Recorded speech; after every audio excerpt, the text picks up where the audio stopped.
Hi. In the previous tutorial videos, we defined the framing styles and created the edge details for these framing styles. In today's tutorial, we're going to match these framing styles to the Revit walls and then later on create the item containers so that we can generate the construction. As you can see in this building, we have two types of walls. We have outer walls and inner walls. Furthermore, we have some windows and doors. So we start by matching the framing styles up here in the hsbStickFrame ribbon. We start with the interior wall, so up here we can select the framing styles that we have available. So we use the interior wall for that one. So as you can see, as we already mentioned, we can add descriptions to the zones, and we'll see these descriptions here while matching the framing styles. At the moment, they are aligned by the exterior side. You can also align them on the interior side or central. Furthermore, you could add an offset. This makes sense if the Revit wall is from a different width than the framing style and you still want them to align on one side. Next up, we do the same for the exterior wall, and we save the matched framing styles down here. Next up, we must add the item containers. To do so, we select the tool up here in the hsbStickFrame ribbon and cross-select all of the walls. We finish this by clicking Finish.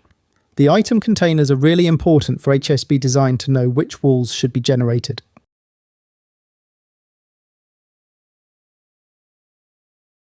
When moving to the top view, you can see that the item containers have been created. We have the possibility to renumber them as, by now, they have the prefix I and then 1. I stands for interior walls, so this makes sense for these walls, but not for these ones.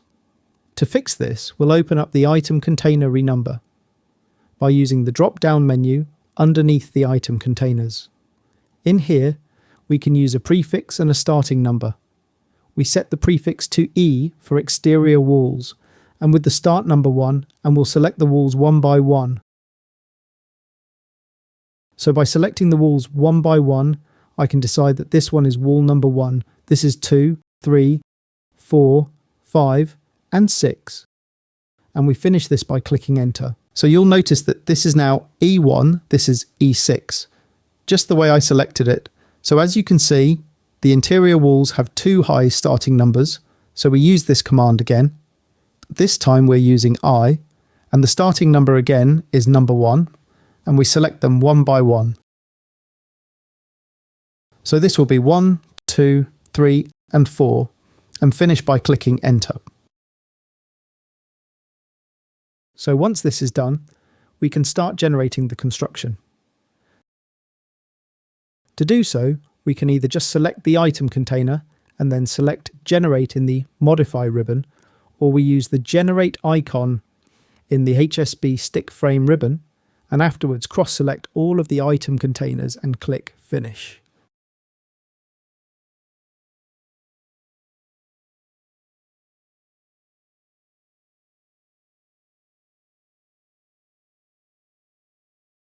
So, we can now change to a different 3D view, where we only have the generator construction visible.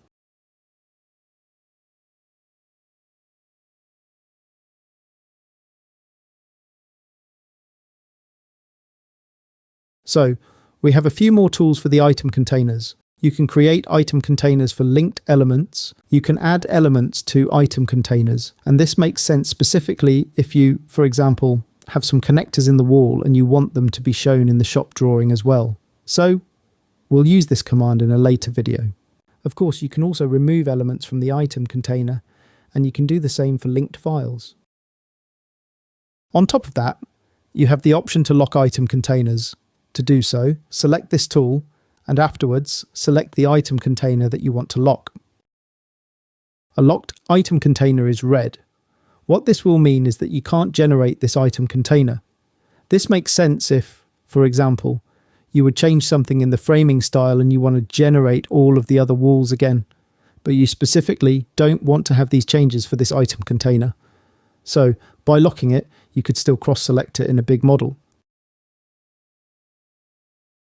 In order to unlock the item container, you can use the next command and select the locked item container, confirm with enter, and it will be unlocked. We've already used the item container renumber, and we could furthermore create a model group, but we'll use this command in a future video as well.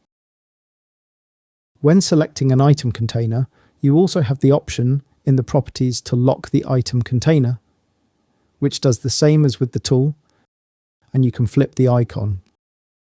Before flipping, it is important that the item container is already generated, because what flip is doing, as you see right now, it flips the icon to the other side. But this also means that this interior side, if we were to generate a wall again now, would be generated as the exterior side. So we undo this.